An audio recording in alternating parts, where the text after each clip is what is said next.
한글처럼 쉽게 배우는 훈민한자 강의 5급 한자 학습편 제46강 20번 새와 관련자입니다. 먼저 어찌해입니다. 도우미 그림에는 닭과 오리의 그림이 있습니다. 어찌해의 짜임은 대전과 소전에서는 손조 손톱조를 글자 위에 나타내고 그리고 자글료와 클대를 결합해서 어찌해의 글자 모양이 되었습니다. 해서에서는 날개라는 뜻을 나타내는 손조, 손톱조를 글자의 머리에 쓰이는 모양으로 변형하여 글자의 위에 나타내고 그 밑에 자글조를 결합하고 맨 밑에 클대를 결합하여 어찌해, 종해의 글자 모양이 되었습니다. 자원은 어찌해는 집오리의 생김새를 상형한 글자로 보통 새에 비교하여 날개의 크기가 작고 몸통이 큰 오리나 닭이라는 뜻을 나타내어 오리나 닭이 이를 어찌하여 그럴까 의문을 품는다는 뜻이며 보기로 해악이 있고 닭이나 오리가 사람에게 길들여 살듯이 다른 사람에게 매어 사는 이 종이라는 뜻이 되며 보기로 해노가 있고 몸집만이 유난히 크니 삼 큰배라는 뜻을 나타내는 부분 글자의 뜻으로 쓰입니다. 훈과 음은 어찌해, 종해, 큰배해입니다. 다음은 시내개입니다. 도우미 그림에는 시냇물 위에 오리가 떠서 헤엄치고 있는 그림이 있습니다. 시내개의 짜임은 대전과 소전에서는 물수변에 오리의 뜻을 나타내는 어찌해를 결합해서 나타냈고 해서에서도 시냇물의 뜻을 나타내는 물수를 글자의 변에 나타내고 그 오른쪽에 오리의 뜻을 나타내는 큰배해 어찌해를 결합하여 시내개의 글자 모양이 되었습니다. 자원은 시내개는 시냇물 위에 날개는 작고 몸집이 큰 오리 따위가 노니는 곳이 이를 시내라는 뜻이며 보기로 계곡이 있고 시냇물이 흐르는 이 산골짜기라는 뜻이 되며 보기로 계로가 있습니다. 훈과 음은 시내개 산골짜기 개입니다. 한자를 쓰면서 마무리하겠습니다. 먼저 어찌해는 손톱조 손조 밑에 자글료와 그리고 클대를 결합해서 나타내었습니다.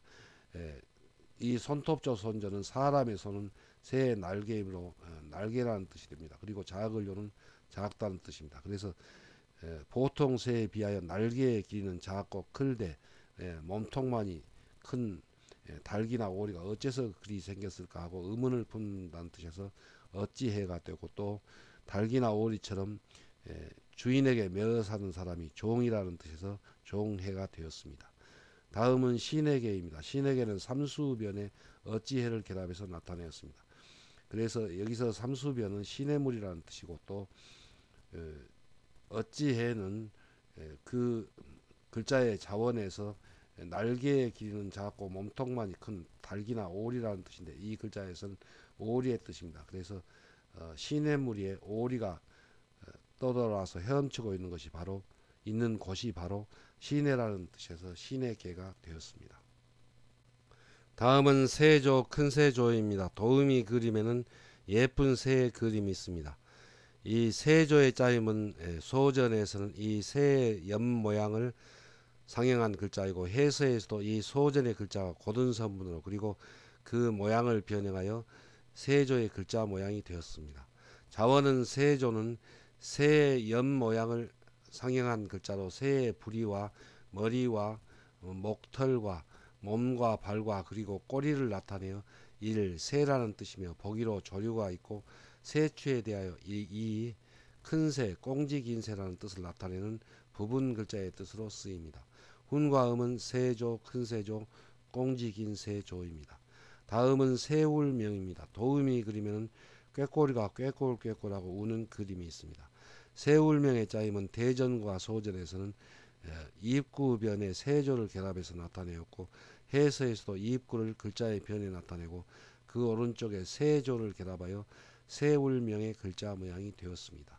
자원은 새울명은 입을 벌려 새가 운다는 뜻을 나타내어 이를 세운다 또 운다는 뜻이며 보기로 계명이 있고 새가 울듯이 소리가 이 울린다는 뜻이며 보기로 자명종이 있습니다. 훈과 음은 새울명, 울명, 울릴명입니다. 한자를 쓰면서 공부하겠습니다. 여기서는 기초학습편에서도 공부했는데 이 부분회그 결합을 생각하면서 단번에 외워쓰도록 하겠습니다. 그래서 이 부분은 새의 부리이고 이 부분은 새의 목 부분이고 이 부분은 새의 머리 그리고 새의 눈, 새의 머리 닫고 새의 목 뒤에 털, 새의 몸과 날개 그리고 발과 꼬리를 가로 넣점으로 결합해서 나타내었습니다. 다음은 새울명입니다. 새울명은 이 부분이 새의 입이고 새가 입을 벌려서 새가 운다는 뜻을 나타내는 새울명인데 새의 부리, 새의 목, 새의 머리, 새의 눈, 새의 머리 닫고 새의 목 뒤에 털, 새의 몸과 날개 그리고 발과 꼬리를 가로 넉점으로 결합해서 새울명이 되었습니다. 다음은 섬도입니다. 도움이 그림에는 날아가던 새가 바다 가운데 있는 바위섬에 앉아 있는 그림이 있습니다. 섬도의 짜임은 대전과 소전에서는 세조 밑에 매산을 결합해서 나타내었고 해서에서도 이 세조의 맨 밑에 있는 가로 넉점을 생략하고 그 대신 매산을 결합하여 섬도의 글자 모양이 되었습니다. 자원은 섬도는 날아가던 새가 바다 가운데 우뚝 솟은 산에 내려앉아 있는 곳이 일섬 또 도서라는 뜻이며 보기로 반도가 있습니다. 훈과 음은 섬도 도서도입니다.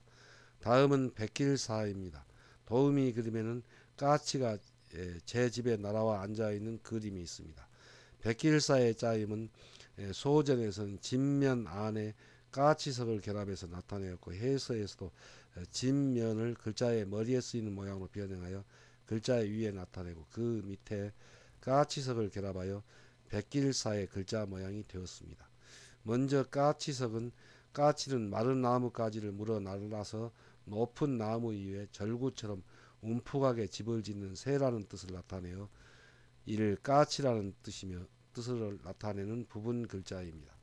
자원은 백길사는 제 집에 날아오면 이리저리 날아 꽁지를 흔들고 자리를 옮기는 까치의 성질을 나타내어 까치가 자리를 옮기듯이 사람이 남의 글씨를 옮겨 이를 베낀다 또 쓴다는 뜻이며 보기로 복사가 있고 글씨를 베끼듯이 경치 따위를 있는 그대로 이 그린다는 뜻이며 보기로 사생이 있습니다. 군과 음은 베낄사, 쓸사, 그릴사입니다.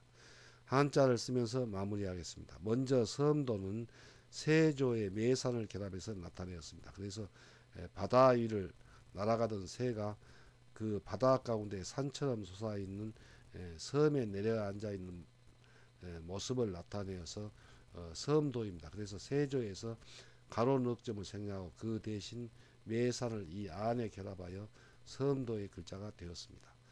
다음은 백길사입니다. 백길사는 진면 아래 까치석을 결합해서 나타내었습니다. 그래서 까치가 제 집에 날아오면 이리저리 날아 옮겨서 자리를 옮기는 것 습성이 있는 것처럼 사람이 남의 글씨를 옮겨서 베낀다는 뜻을 나타내서 베낄사가 되었고 또 경치를 베끼듯이 그림 그린다는 뜻에서 그릴사가 되었습니다. 다음은 닭개입니다. 도우미 그림에는 수탉과 암탉의 그림이 있습니다. 닭개의 짜임은 대전과 소전에서는 어찌해 큰 배의 변에 세조를 결합해서 나타내었고 해서에서도 날개는 작고 몸집은 크다는 큰 배해를 글자의 변에 나타내고 그 오른쪽에 세조를 결합하여 닭개의 글자 모양이 되었습니다. 자원은 닭개는 집에서 기르는 닭은 다른 새에 비하여 날개는 작고 몸집이 큰 새라는 뜻을 나타내어 이를 닭이라는 뜻이며 보기로 계란이 있습니다. 훈과 음은 닭개입니다. 다음은 까마귀오입니다. 도우미 그림에는 까마귀의 그림이 있습니다. 까마귀오의 짜임은 이 소전에서는 세조의 모양에서 눈을 나타내는 한 획을 생략해서 나타내었고 해서에서도 세조 큰 세조에서 눈을 나타내는 한 획을 생략하여 까마귀오의 글자 모양이 되었습니다.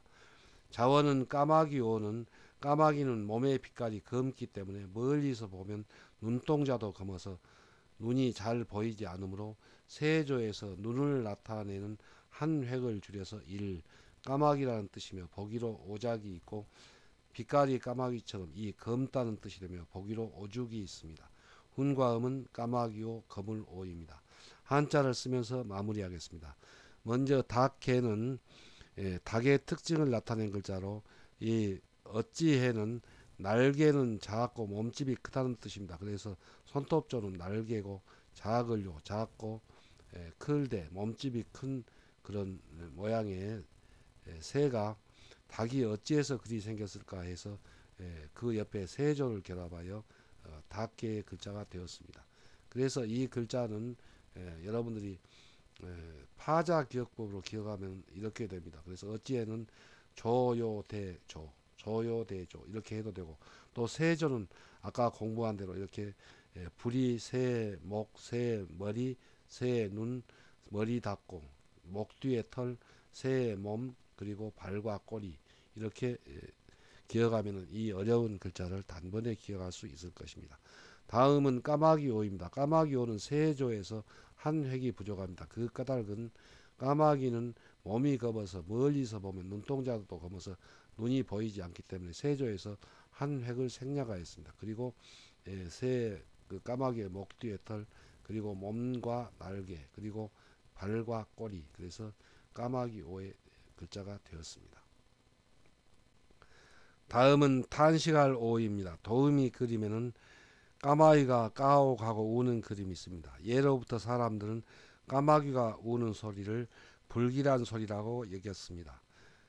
탄식할 오의 짜임은 대전과 소전에서는 이입구변에 까마귀오를 결합해서 나타내었고, 해서에서도 이입구를 글자의 변에 나타내고 그 오른쪽에 까마귀오를 결합하여 탄식할 오의 글자 모양이 되었습니다. 자원은 탄식할 오는 마음이 괴로운 사람이 입을 열어 탄식하는 소리를 불길한 느낌을 주는 까마귀의 우는 소리에 비유하여 이를 탄식한다, 타령한다는 뜻이며 보기로 오호가 있습니다. 훈과 음은 탄식할 오, 타령할 오입니다. 다음은 물리칠 배입니다. 도우미 그림에는 상대방을 두 손으로 밀어내는 그림이 있습니다. 물리칠 배의 짜임은 대전과 소전에서는 손수변에 안일비를 결합해서 나타내었고, 해서에서 손수변을 글자의 변에 나타내고 그 오른쪽에 새의 두 날개가 방향을 달리하여 어긋나 있고 또 그 날개를 펄럭인다는 뜻을 나타내는 안일비를 결합하여 물리칠배의 글자 모양이 되었습니다. 자원은 물리칠배는 달려드는 상대방을 손으로 밀어 물리치는 것을 새가 날아갈 때 양 날개를 펄럭이듯이 곧 때리는 것보다 속도가 느리게 움직이며 이 밀어낸다, 또 미인다는 뜻이며 보기로 배설이 있고, 상대방을 밀어내어 일 물리친다는 뜻이 되며 보기로 배척이 있고, 물건 따위를 조절하여 삼 배열한다는 뜻이 되며 보기로 배열이 있습니다. 훈과 음은 물리칠 배, 밀어낼 배, 밀배, 배열할 배입니다. 한자를 쓰면서 마무리하겠습니다. 먼저 탄식할 오는 입구변에 까마귀 오를 결합하여 입을 벌려서 까마귀가 운다는 뜻입니다. 그래서 여기 이 글자에서는 사람이 마음이 괴로운 사람이 입을 열어서 까마귀가 우는 것처럼 불길한 느낌을 주는 그런 탄식하는 소리를 내는 것에 비유하여 탄식하는 소리요, 또 타령한 오의 글자가 되었습니다. 다음은 물리칠배입니다. 물리칠배는 손수변에 안일비를 결합해서 나타내었습니다.